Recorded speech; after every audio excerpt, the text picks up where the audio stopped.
Irmãos, imaginem o mundo, nossa terra criada, perfeita, aquele jardim que foi plantado por Deus. Jardim plantado por Deus, maravilhoso. Não tinha uma folha seca, não tinha um espinho, a temperatura agradável, não chovia. Era só uma brisa que vinha à noite para regar a terra, um orvalho. Imagina aquele casal perfeito vestido de luz, em traje de luz. E essas fotos que a gente vê do Éden, que os pintores, coitadinhos, com todo esforço tentam retratar, não chega nem perto do que era a beleza de Deus. Não dá nem para imaginar como eram vestes de Adão e Eva. Eram vestes de glória. Os animais em perfeita relação uns com os outros e com o homem, sem medo. Vocês são as crianças. Como seria bom, né? Esticar a mão assim e pousar um tucano na sua mão. E você poder conversar com ele. Ele não falava, mas você podia falar com ele. Ele ia ficar ali ouvindo você. Já pensou, meninos? Poder subir no pescoço da girafa, né? no lombo do elefante. E eles não tinham medo. Brincar com o leão. Hein, Edu? O que você acha? Né? Dar um abraço no urso bem forte de manhã. Eles não tinham medo. A criação toda era perfeita. Para aqueles que acham que o pecado é só uma coisa grave, e que os pecados são assim, Deus vai olhar, ele se esforçou, mas não conseguiu, fez o seu melhor. Para quem acha que Deus trata assim o pecado, imagina qual foi o pecado que tirou nossos pais do paraíso. Foi uma mordidinha numa fruta. Só isso. Se você acha que um pouquinho não faz mal, que de vez em quando tudo bem, que só hoje não tem problema, pensa que o que tirou os nossos pais do paraíso foi uma mordidinha numa fruta. O pecado é ofensivo a Deus. O pecado rompe nossa relação com Deus. A Bíblia diz que o que faz separação entre nós e nosso Deus são as nossas transgressões. Existe uma história que anda por aí, diz que pecado é separar-se de Deus. Essa é uma história. O que a Bíblia diz é que nossos pecados nos separam de Deus. É o contrário. Tem muita diferença nisso, irmãos. Parece sutil, mas tem muita diferença nisso. Lúcifer pecou quando estava na presença de Deus. Continuamente na presença de Deus. Ele pecou. Foi isso que o separou de Deus. Não foi ele se separar para depois pecar. Quando nós pecamos, ocorre uma separação de Deus. E o inimigo vibrou quando ele conseguiu iludir a nossa primeira mãe a duvidar de Deus. E o que nos leva a pecar, irmãos, é a falta de fé. A gente duvida de Deus. A gente não crê que Deus pode nos sustentar. A gente não crê que Deus pode nos guardar. Que Deus pode resolver os nossos problemas. Uma vez um pregador falou assim: quem não tem nenhum problema aqui? Só uma pessoa levantou a mão. Ele ficou surpreso, porque ele não esperava que ninguém levantasse a mão. O irmão não tem problema? A pessoa respondeu: não tenho. Mas não tem problema nenhum. Eu falei: não, eu entreguei todos para Deus. Meus problemas agora são de Deus. Eu não tenho nenhum. Se você crê que Deus pode resolver os seus problemas, você não tem problema nenhum. Amém? O Espírito de Profecia fala que onde nós não vemos nenhuma solução, Deus tem mais de quantas? Mais de 1000. Mais de 1000. Onde a gente não vê nenhuma solução. E aí o inimigo estava vibrando porque ele achou que tinha encurralado Deus numa situação sem saída, que agora Deus, para perdoar Adão e Eva, teria que perdoá-lo também e os seus anjos. Ou se Deus matasse Adão e Eva, aí ele ia se impor no universo, porque ele ia provar que Deus realmente era tirano. Aí ele estava vibrando, ele não sabia que quando ele foi com milho, Deus já tinha feito a polenta. Isso a gente fala em Minas. E quando Jesus chegou naquela tarde no paraíso, e falou: Adão, onde estás? Coitadinho do Adão. Tentou se esconder de Deus. Ninguém se esconde de Deus. Viu, jovens? Não tem como se esconder de Deus. meus irmãos mais adultos. Davi já falou isso, aonde eu vou me esconder de Deus? Se eu for lá no fundo do mar, tu estás. Se eu for lá nos altos, nas estrelas, tu estás. Não é porque Deus está vigiando a gente para anotar as coisas que nós erramos, não é isso. Vocês que são pais, vocês vigiam seus filhos por quê? Porque ama. Cadê meu filho? Onde está meu filho? Vocês estão sempre atentos. Eu vi um bebezinho lindo aí. A mãe sempre com ele, para lá e para cá. Você acha que essa mãe esquece desse filho? Oh, meu filho, sei onde que eu deixei. Não tem isso. Ai, até ontem estava comigo, hoje não sei onde eu pus. Olha, se a gente sendo mal, cuida dos nossos filhos, imagina Deus. Deus cuida de nós, irmãos, ininterruptamente. A vigilância de Deus é por amor, não é por fiscalização. Ele quer ajudar. Está ali atento para nos ajudar. E quando Jesus veio ao paraíso, naquela tarde, e falou, Adão, onde estás? Coitadinho do Adão, estava escondido.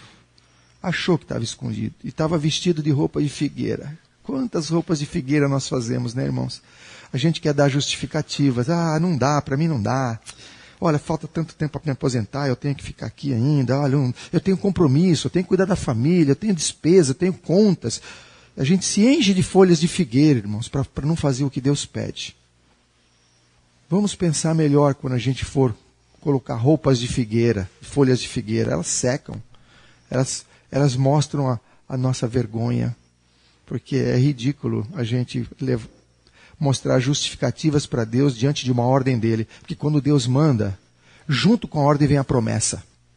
Uma ordem de Deus, ela não é uma ordem, ela é uma promessa. É uma promessa de vitória. Amém? E naquela tarde, no Éden, Jesus chamou Adão e falou, Adão, eu vou encurtar a história, porque eu quero avançar um pouco mais em outros pontos. Mas eu já pensei muito nesse episódio. Seria bom a gente meditar nisso. Falou, Adão, eu não quero que você morra. Mas eu sou justo, eu tenho uma lei que precisa preservar o universo. E a lei, irmãos, é para nos preservar, não é para nos restringir. A mesma cerca que impede que nós saiamos, impede que o inimigo entre. A lei é para nos proteger. A lei que diz não matarás, impede que o outro te mate. A lei que impede que não adulterarás, impede que alguém adultere com a sua esposa ou com o seu marido. A lei nos protege. É uma bênção de Deus. Então, quando Deus chegou ali no paraíso e falou, Adão, você agora precisaria morrer. Eu disse, no dia em que dele comerdes do fruto, certamente morrereis. Deus não mente. Mas, Adão, você não vai morrer hoje, porque eu vou morrer no seu lugar. Não, Senhor, de jeito nenhum. Eu não quero isso, imagina. De forma alguma, eu errei, eu assumo. Eu estou pronto para morrer. Não, Adão. Veja só, eu vou te dar uma visão. Eu vou te dar uma visão dos teus filhos no futuro. Talvez Deus tenha mostrado para Adão este congresso, eu não sei. Você talvez tenha aparecido nessa visão de Adão, entre os salvos. Olha os teus filhos, Adão. Viraram pigmeus. Mas são seus filhos ainda, são meus filhos. Eles vão crescer no milênio. Mas olha quanta gente, Adão. Quanta gente vai ser salva se você aceitar que eu morra por você. Mas, Senhor, não posso imaginar uma coisa dessa. Foi duro Adão aceitar o plano da redenção. Eu imagino que foi muito difícil. Mas enfim, Adão e Eva aceitaram a morte de Jesus por eles. E o Cordeiro foi morto desde quando? Desde a fundação do mundo. E para Adão entender bem qual era o significado do pecado, Deus instituiu, não só Adão, mas toda a raça humana, Deus instituiu um sacrifício do Cordeiro para simbolizar, um símbolo do horror que Deus tem ao pecado. Falou, agora Adão, você vai precisar matar um cordeirinho. E Adão, mas Senhor, esse cordeirinho não fez nada. É meu amiguinho. É, Adão, mas é assim mesmo.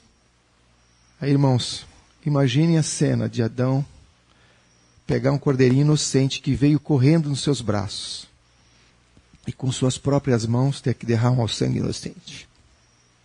Adão viveu 930 anos. Vocês acham que ele esqueceu aquele dia? Você acha que o pecado para Adão era uma coisa banal? Não, eu peco, peço perdão depois, não tem problema nenhum. Irmãos, Satanás fez que a gente entendesse o pecado como uma coisa banal.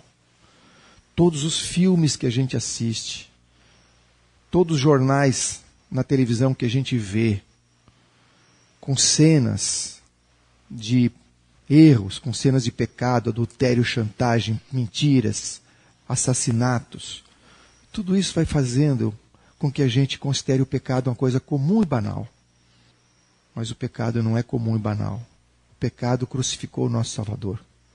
E a inspiração diz que cada vez que nós pecamos, cada pecado nosso recrucifica Cristo. Se nós entendêssemos quão repulsivo, quão cruel é o pecado, a gente trataria diferente com ele. A gente teria mais responsabilidade. A gente não acharia que era uma coisa banal que a gente no final do dia pode pedir um perdão por atacado. Senhor, perdoa os meus pecados e dorme, acho que está tudo bem. Não é assim, irmãos. O pecado tem que exigir arrependimento, confissão, abandono, pedido de perdão, tristeza. Bom, Adão deve ter sofrido muito com a morte daquele cordeiro. Mas ao fazer aquilo, ele mostrou para o universo que Gênesis 3,15, agora a promessa de salvação do homem foi estabelecida, o plano da redenção foi estabelecido. E Satanás tremeu diante daquilo. Tremeu, ele viu que o seu projeto tinha sido abalado. E desde aquela época, ele trabalha para que nós não aceitemos esse plano, essa solução. Irmãos, Deus providenciou o remédio. Ele só não pode obrigar que a gente tome o remédio. Ele oferece o remédio. Você quer aceitar o remédio? Esse remédio custou muito caro.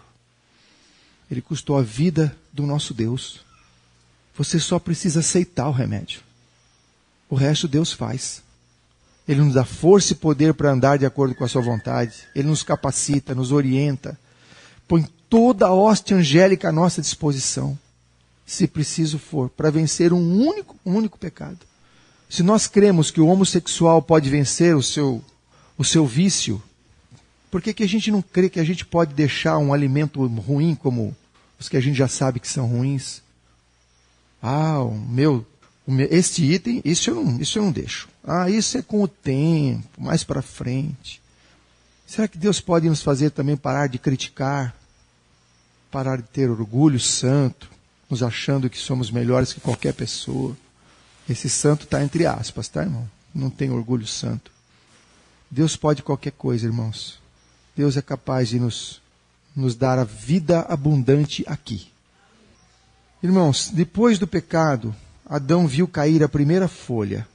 E quando caiu a primeira folha, diz que ele chorou copiosamente. Ele viu os reflexos do seu pecado na natureza. A natureza agora estava sofrendo, os animais estavam sofrendo.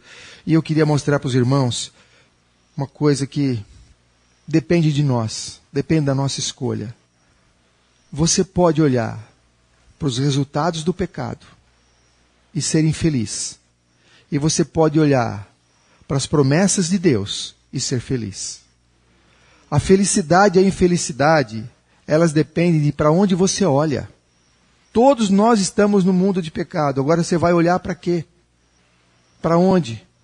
Para onde nós focarmos vai depender se seremos felizes ou infelizes. Aquelas maldições ou aqueles castigos que Deus pronunciou em Gênesis 3,16 em diante, logo depois de Gênesis 3,15, que ele deu a promessa, veja a ordem, Deus primeiro dá a promessa, Deus primeiro mostra que ele vai te salvar, que ele tem o poder para te dar a vida, e depois ele dá o castigo. Essa ordem é importante. E o castigo, em dor darás à luz, o teu desejo será para teu marido. Veja que essas coisas, o homem quer fugir delas. Vem a cesariana para tirar a dor, e a gente sabe as consequências disso. Vem o feminismo, com todas as suas consequências, e veja que o irmão White falou sobre o feminismo.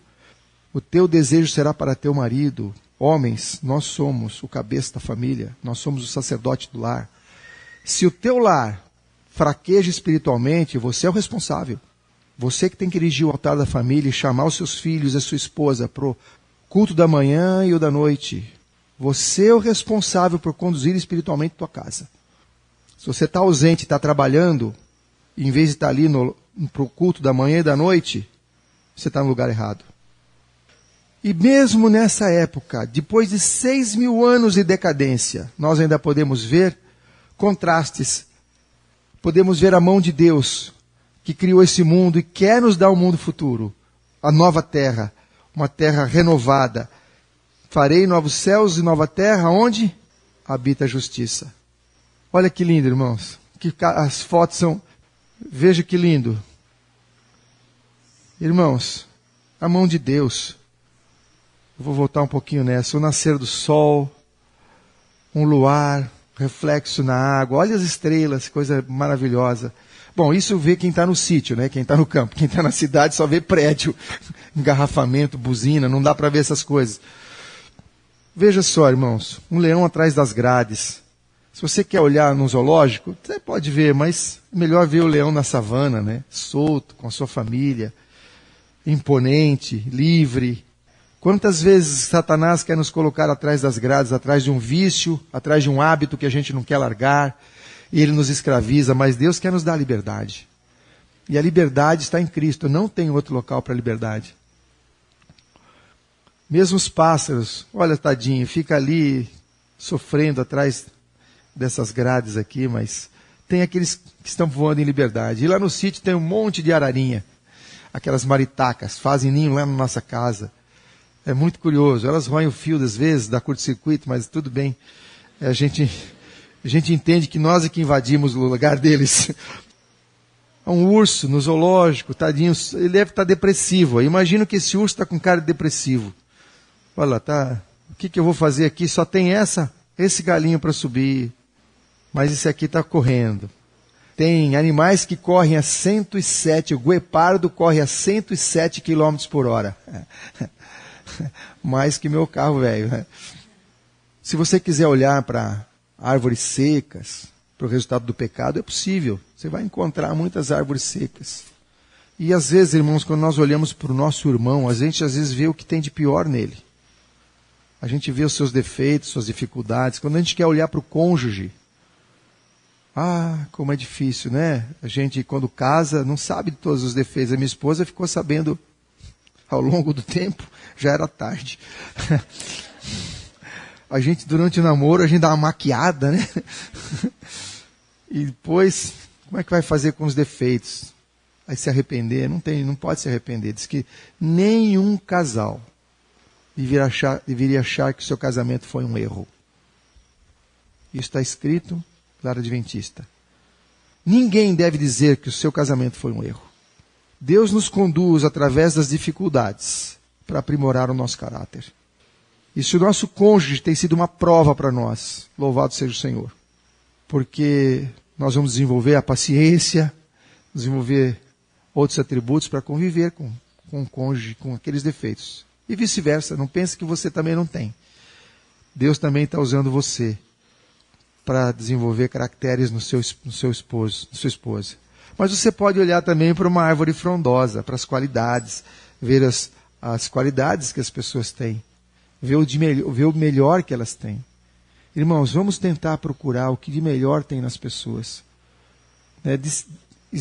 É uma alegoria.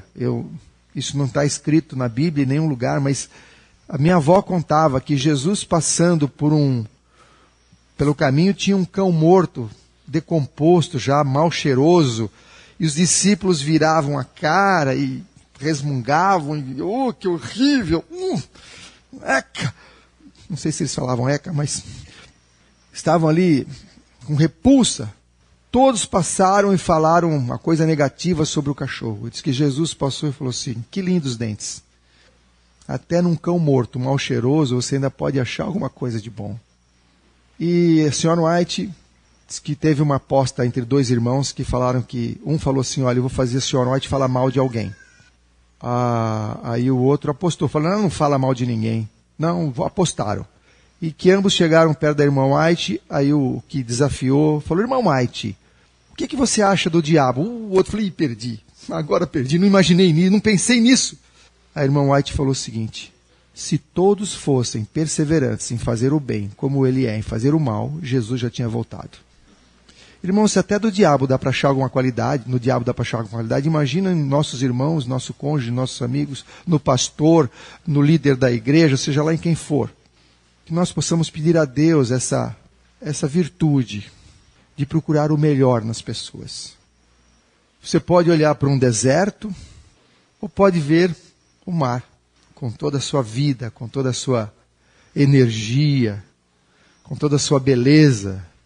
Você pode também procurar os lugares pedregosos e inférteis, ou você pode olhar para um campo florido, de girassóis, coisa mais linda. Irmãos, Deus ainda deixou coisas lindas para a gente ter certeza do seu amor. A natureza revela o amor de Deus. A natureza, ela é pródiga em nos mostrar o caráter de Deus. Em dor darás a luz. Há casos que precisam uma cesariana, mas se for só para fugir da dor, pode ser que você não tenha os benefícios de um parto normal. O mundo animal também tem problemas, eles também passaram a brigar entre si. O pecado não afetou só o homem, afetou toda a natureza, todos os animais, todos os seres criados. Mas a gente ainda vê o amor de Deus. A gente vê ainda que é possível unir pessoas diferentes. Irmãos, e se nós temos diferença com o nosso irmão, se tem alguém que não entende a verdade presente, é com amor que a gente pode passar essa mensagem, não é com crítica. Só com amor. Nós temos que ter paciência com as pessoas. Nós estamos em posições diferentes, em locais diferentes na escada rumo ao céu. Vamos ter misericórdia de quem está mais embaixo. A gente não pode julgar.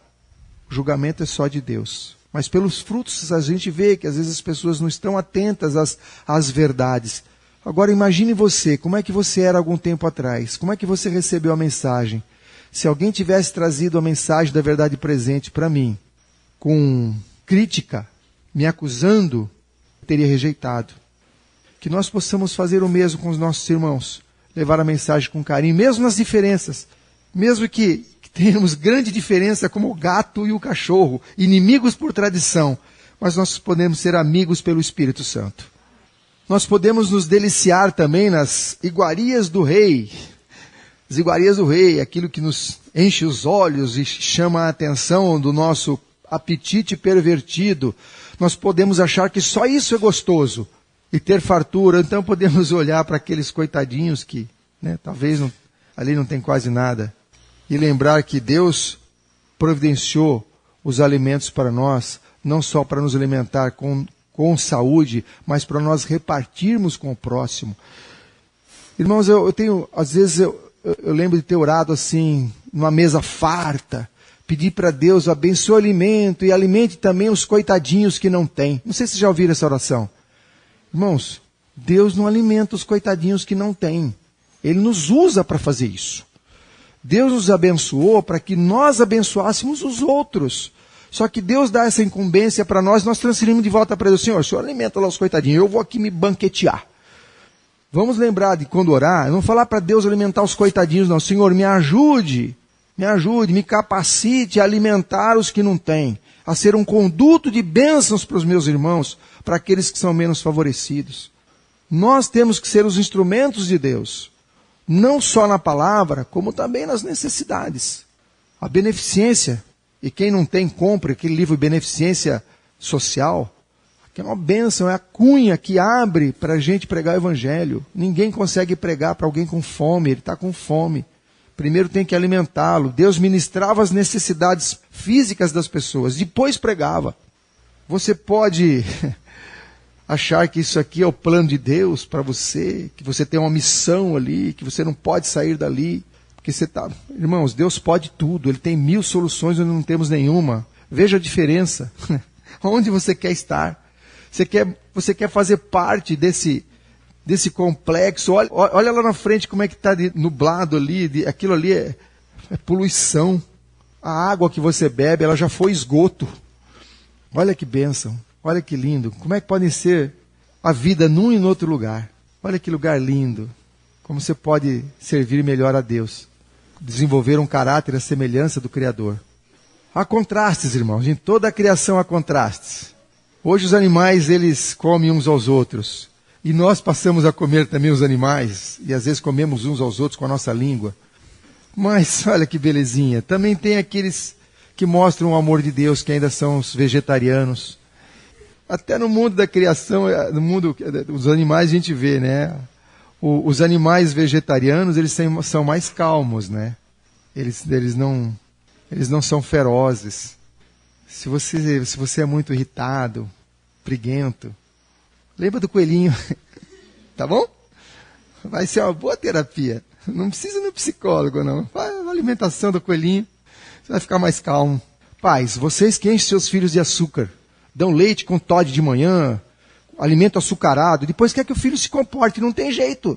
Você bota material radioativo dentro dele e depois quer que ele fique estático, não fica. Coitadinho da criança. Fica quieto.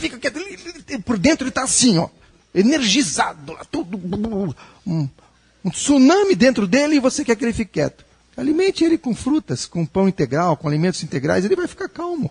Tira um ardito açúcar dessa criança, irmãos. Açúcar é pior que a carne.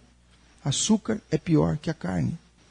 E falando em carne, você pode ver os animais sendo enterrados aqui. Alguém sabe onde que é? Alguém conhece cemitério de boi? É o nosso estômago. Quer dizer, o nosso não é mais. O meu não é mais. O meu já foi muitos anos o cemitério de boi. Então você pode olhar para esse tipo de comida e achar que é isso mesmo, não tem jeito. Ou você pode olhar para isso daqui. Aí eu lhe pergunto, você deixa um pedaço de carne em cima da pia e uma maçã em cima da pia. No outro dia ou dali 2 dias, você decide qual dos dois você vai comer. Não escolha na hora, deixa lá, pega um pedaço de carne crua, põe ali e deixa uma maçã ali. Aí espera 2 dias, tal, aí você vai lá e vê qual que você quer. Eu tenho certeza que você vai escolher os vegetais. O trabalho, irmãos. O trabalho dado por Deus ao homem é para engrandecê-lo, é para dignificá-lo, é para desenvolver o seu caráter. E o trabalho do povo do tempo do fim qual é? O trabalho do homem do tempo do fim é salvar almas. Irmãos, pensa o seguinte, se você tivesse pessoas amadas entrando no Titanic, e você sabia, você tinha recebido uma visão de Deus que aquele navio ia afundar, o que você faria para tirar seus parentes de lá, seus amigos de lá? Ia fazer de tudo. Ia implorar, suplicar, se preciso fosse, gritar e fazer qualquer coisa. Vai afundar. Não vai, esse navio assim, não vai afundar, eu sei, vai morrer todo mundo aí, sai daí. A gente sabe que o mundo vai afundar, irmãos, e nós estamos preocupados em ganhar dinheiro, gente. A gente está preocupado em construir casa, em pintar a casa, em aumentar o quartinho, ampliar a lavanderia, em fazer um ar-condicionado. Irmãos, a gente tem que salvar almas.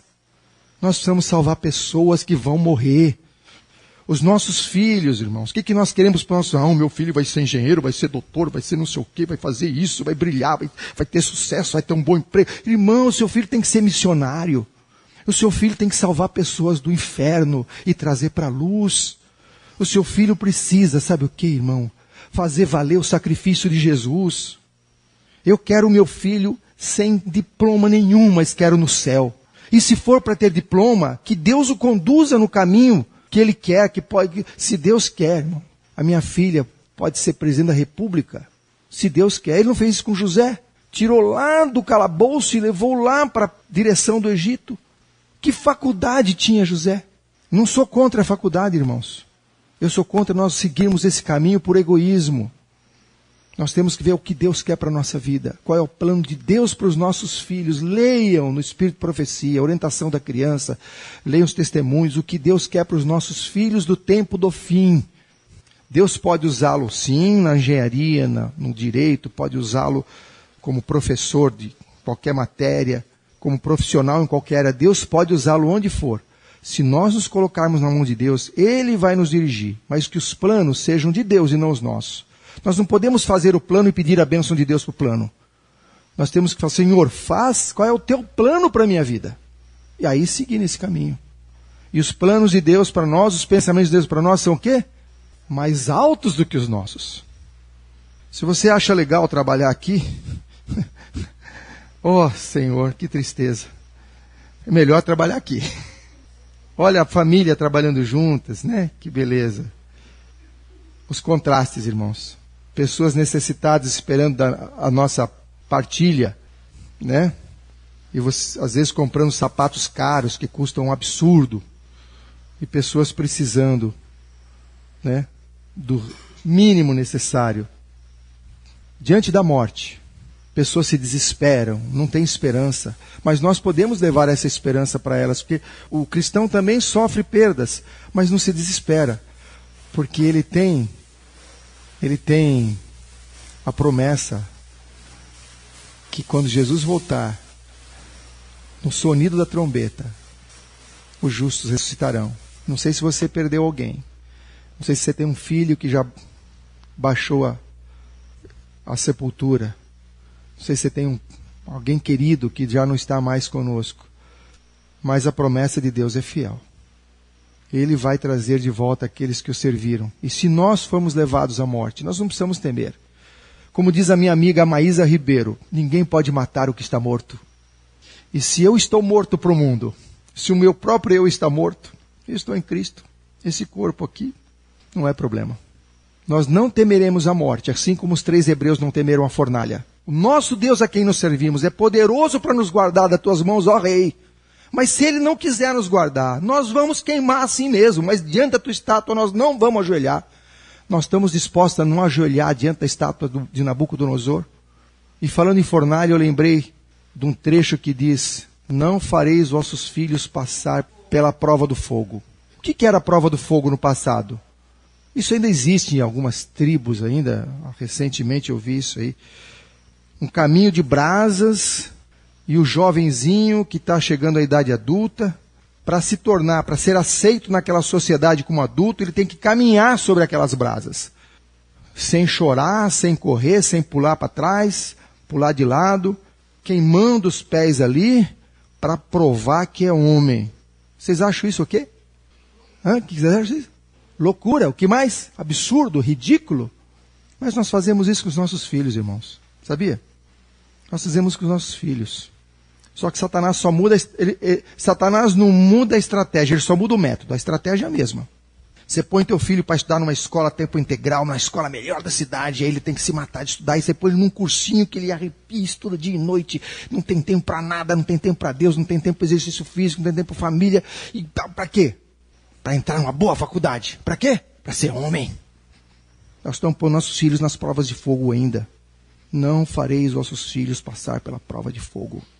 Deus não quer isso de nós, irmãos. Multidões estão indo para os seus deuses, os ídolos. Eu fico com medo de um jogador cortar uma orelha, porque se cortar uma orelha no dia seguinte tem milhões de pessoas sem orelha. O cara faz o cabelo assim, aqueles cabelos de calopsita, tá? No outro dia todo mundo com cabelo de calopsita, entendeu? Calopsita, né? Multidões indo, caminho largo, irmão, caminho largo, cuidado com a maioria. Se você está na igreja, e está com a maioria, cuidado. A maioria nunca serviu a Deus. Quem serve a Deus é a minoria. O remanescente é o fiel, o restinho, o pequeno, o pouquinho. O caminho largo, fácil, milhões de pessoas. O caminho é estreito, porta é estreita, poucos são os que entram por ela. Poucos são os que entram por ela. Muitos são chamados. Por que poucos são escolhidos, irmãos? É Deus que escolhe, eu quero esse, eu quero aquele? Não. São escolhidos aqueles que escolheram servir a Deus de todo o coração. Esse é o critério. Sabe o critério da salvação qual é, irmãos? É muito simples. Abre em Mateus 7:21, você vê o critério da salvação. O critério da salvação não é estar numa igreja. Não é dizer Senhor, Senhor. O que está em Mateus 7:21? Nem todo que me diz Senhor, Senhor entrará no reino dos céus, mas aquele que faz a vontade de meu Pai que está nos céus. Jesus salva. A graça é de Cristo. É imerecido. O homem não tem mérito algum, mas tem um critério, tem uma condição. A condição é fazer a vontade de Deus. E eu vou ilustrar isso de uma forma bem simples para as crianças, viu, Du? Presta atenção. Se vai ter uma orquestra, um recital, hoje à tarde aqui, um recital, de graça. mas tem que chegar às 3 horas. Depois das 3 a porta fecha. Aí você chega às 3h10 se quer entrar. Não, mas é de graça. Não, mas eu tô... Gente, fechou a porta. Recital não pode ser interrompido. Tem critério para salvação. É de graça, mas a porta fecha. Tem condições. E eu poderia também exigir roupa. Ninguém pode vir aqui de camisa de manga curta, comprida, ou bermuda, sei lá o quê. Ó. É tal hora, tem que estar traje social, etc. Critérios. Continua sendo de graça, mas tem critérios. A salvação tem critérios. Senão Deus teria que salvar todo mundo, até o diabo. Por isso tem critérios. É só aqueles que são fiéis. Só os que desejam ser fiéis. E Deus dá todo o poder para a gente ser fiel. Mas a gente precisa querer. O poder da vontade deu o Deus ao homem. E a ele compete exercê-lo. Leiam lá em Caminho a Cristo, página 47. Tudo depende da reta ação da vontade. Nós vamos adorar a Deus hoje nas novas catedrais, né? Quais são os novos bosques? O povo de Israel ia lá no alto dos bosques, lá nos montes, para adorar o Baal. E nós hoje vamos nos shoppings para fazer a mesma coisa, adorar o consumismo lá nos shoppings. Enquanto que a igreja está nesse estado, né? Caindo aos pedaços e tal. Onde a gente põe o nosso coração? Nós podemos ter esse tipo de atitude, né? Olha, coitadinha, a judiação. Desde pequena recebendo influência negativa o tempo todo ali, ó. Como é que fica a cabecinha dessa criança? Hoje as mães vão trabalhar e deixam os filhos assim, ó, com a babá eletrônica. Mães, o seu lugar é cuidando dos filhos. Não tem alternativa. Você vai terceirizar o seu maior bem, seu maior tesouro, com uma pessoa menos qualificada.